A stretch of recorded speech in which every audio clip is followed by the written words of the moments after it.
ano yata to 50,000 pesos. Ang mahal ng ano mo? Ay!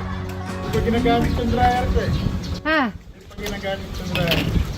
Kung wala ka palang, kung palang hindi kikita yung palay mo tek foreign, mahal din pala, no? Ang Yumiral ko, napakamahal.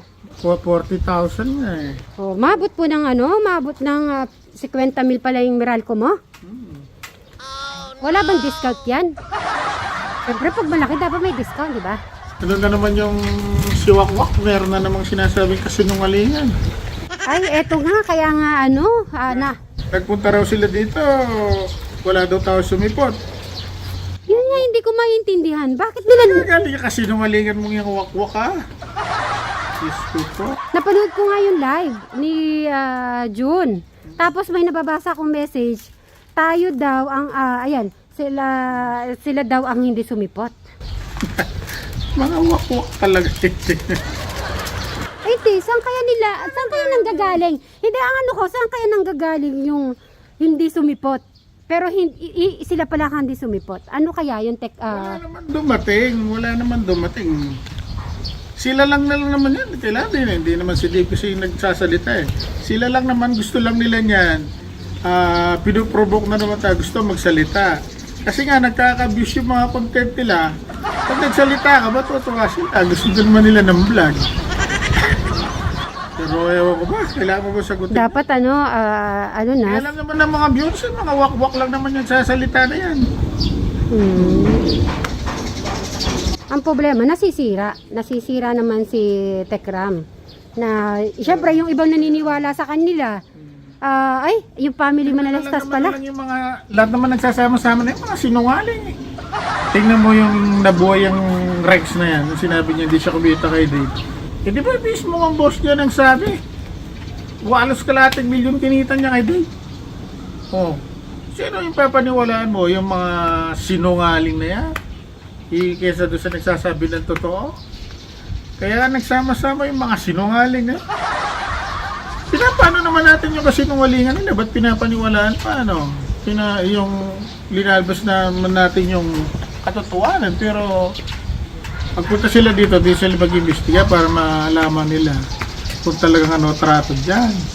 Oh, yun talagang pinaka-point. Silang pumunta dito talaga. Kapaguro, halos pinag-ahain lang dito. Lahat nga ng tao nagsasabi dito, napaka. Ganon yata eh. Biling mo ako kay Tekram eh. Yung mga magkakaaway, napagbabati-bati niya eh. Tingnan mo, nagjo-join force ngayon yung mga Lipores. Ni Wakwak. Yung dating ayaw nila, binabati nila. O diba? Nagkahanap sila ng magkampi-kampi sila eh. Diba? Dati naman sila magkakaaway. Dati nilang ayaw ang isa't isa. Pero ngayon, nagbabati-bati sila. Ano? Ang galing mo, Tekram. Napagsama-sama mo yung mga wakwak, ano? Yung mga sinungaling. Ano kaya gusto nilang gawin sa atin? Mga viewers. Papaniwalaan niyo po ba? Nakita niyo naman, puro yung sinungaling. Sinabi, walang kinita. O boss na mismo po sinabi. Halos kulang kalating milyon ang kinita. Oh. Sino po ba nagsasabi ng totoo? Hindi naman natin inaano dito sa Dave. Sinasabi lang natin dito yung katotohanan. Kung ano yung totoo. Pag di naman kami nagsalita, kami lalabas na masama. Nakita naman po yung perang pinadala. Kung paano siya bilugin ang ulo. Diba? Nakakairamil yung bata. Siya nag-aalaga pero binibigyan nila patago.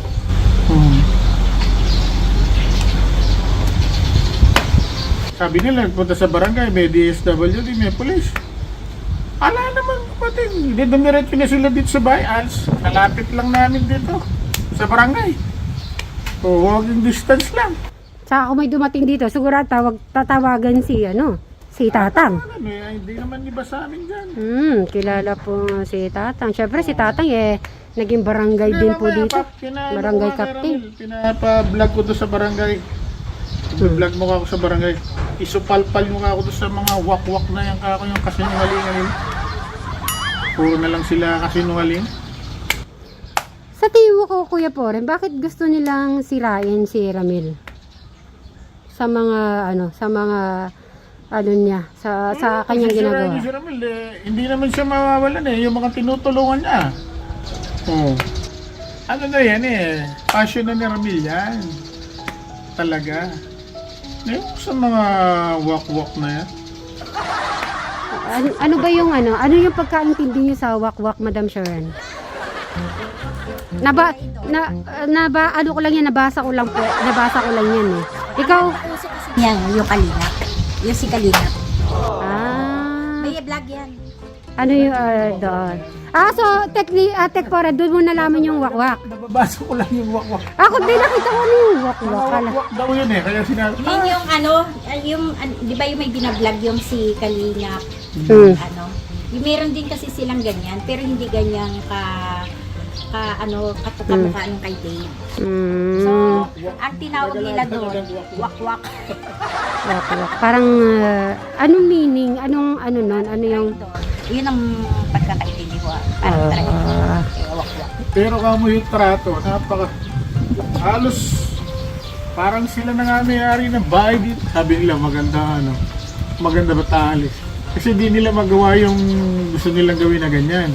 Kasi gusto doon ni tatay niya pagbutihin yung pag-aaral para sa kanilang, di naman yun, di ba? Ba't nila minamasama? Kabata pa nila, di pag nag-20 na sila, doon nila gawin yung gano'n. Madali sila. So, uminit na naman ang ulo mo dahil sa... Kasi hindi naman si David nagsalita si Wak-Wak lang naman yung nagsasalita Pero kasi maraming umihiling na kailangan daw pabulaanan yun. Kasi maniniwala at... Sagutin, sabi ko magpunta kayo dyan sa barangay. Baka ako yung mahina yung kapit sa inyo. Maniniwala. Nila, makumbinse. Ba't di kayo umat Wala naman nagpunta. Gusto nila kunin ng gamit nila. Huwag na kayo mag-easy lang nila magpunta ka ako. Pagod na kayo mga kakamul. Yung ginawa natin na yun, kako mga wala namang nangyari. Tinatawag niya kami bobo. Pamilya namin yan, nawala. Siyempre, hahanapin namin. Alam ba namin, wala naman siya sinabing gano'n, nagpaalam. Wala naman siya sinabing magwawak-wak siya dito. Kung sinabi lang niya, alis siya, di ba? Oo naman, mas maganda yung, yung walang ganong galit pag alis. Makita, hindi tinatago siya. Siyempre, magpapanik ako, tito ako, malay ko ba, siyempre kami, mag-worry, hanapin namin siya. Wala naman kaming alam na kaganda ng pagkikituko namin sa kanya, di ba? Birthday pa ni, nakikita niyo naman sa vlog. So, yung huli na, yung birthday ni Travis, yung sa swimming pool. Nakikita niyo rito. Paano magpangit ang trato dyan? Nakita niyo bang nandiyan si Tito Ethel, tanungin niyo. Katagal yung nakasama rito kung di maganda trato sa kanya. Bumalik to si Tito. Parang masama kami pamilya. Babalik ba si Tito Ethel dito? Tama. Doon na lang. Kung may mga... mawalan kayo ng pamilya, hindi naman nagpaalam. Hindi ba nyo hanapin? Kahit ba gawin niya, kahit na sabihin nagkamali, hindi na pwede yung ganun. Ako natatakot ako tuloy. Sana tayong pagsasama kung maghihiwalay man tayo. Sana walang magwawakwak Okay? Promise tanan. Promise natin tatlo. Promise? Promise! Ha? Kasi bakit ito, makakuha nung Oo nga. Baka kunin kasi si Baka kunin si Madam Sharon, si Robin. Kasabihin siya ng paggawa ng senlat. Oo. Ako, hindi ko pa maagawang house and lot, no? Sasabihin nila, si... Tinatanong sino daw yun? Sino kaya yun? Pa-comment, pa-message ka mo. O kaya, tapos bigla yung suba, biglang lahat hindi ako kinausap. Ay, ang sakit-sakit siguro nun. Isa pa lang, di ba si Crystal pa lang? Iniintindi na lang namin talaga ang bawat sandali, pero yun, Sabi ko darating yung panahon. Sinama ng Baguio. Eh kasi naman, nakakommute kami. Akala ko naman, dahil galing na siya dun eh. No? Nagpaputalo eh. Di ba kaya kasi sinama ng Baguio? Yun lang eh, no? Yun lang naman ang gusto niya. Sama sa Baguio. Eh, ba't di mo dalhin ngayon? Na? Syempre, ngayon na? Baka kunin mo. Ay, sino kayang kukuha kay Crystal? Hindi si Wakwa. Ay, ay, pwede yung Gagawin niya panglaban. NBI. Kasi panlaban niya sa akin, no? Oo, NBI. Sana naman, Crystal, ha? Huwag mong gagawin yan sa akin, ha? Ha? Oo nga. Ang sakit-sakit siguro. Ang sakit-sakit siguro Si nun. Luis niya, dati ayaw nila kay Luis. Ngayon eh, inaadapt na din siya. Magjo-joint force na sila para kalabanin si Ramel. Napakasakit doon kay Ramel, ano? Eh, masakit na masakit talaga. Kung sa atin nga, nasasaktan na tayo. Siya pa kaya. Tsaka si Jack. Hindi ko, baka naawa ko dun sa kay Jack eh. Hindi tatay mo nagbago eh. Ikaw yung nagbago. Ay? Saya daw yung NBI. Meron daw siyang NBI. Napakasakit nun, ano? Oo Kasama naman. mo sa bahay. NBI. Nandiyan, buhay si Tita Ethel. Tanungin. Paano pangit ang trato? Yung bang pagpano, pangit na trato kasi anak niya eh.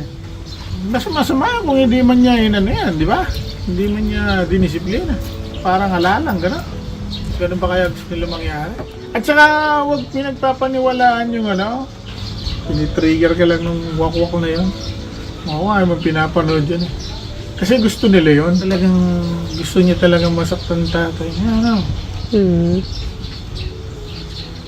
Ano niya kaya yung natin yun? At saka yung nanay, Hindi nila iniisip yung 5 taon na yun kung wala dito yung bata, Kaya ko ba? Ganun. Ba't gusto ba nila yung gano'n na kinukonsinti yung gano'n? May mga taong ganun. May taong ano ba mga ganun. mangyayari sa kanya pag gusto niyang bossy siya? Bossy. Na kailangan kung ano yung gusto niya, hindi yun masusunod. Eh kung tayo, titigil tayo, sila sigurado, di naman titigil eh. So pag tumigil tayo, wala sasagot, wala manonood. Gusto nga nila, meron ba't eh? Kailangan talaga may laban, yan ang realidad. Kung hindi ka lalaban, ikaw yung matatalo.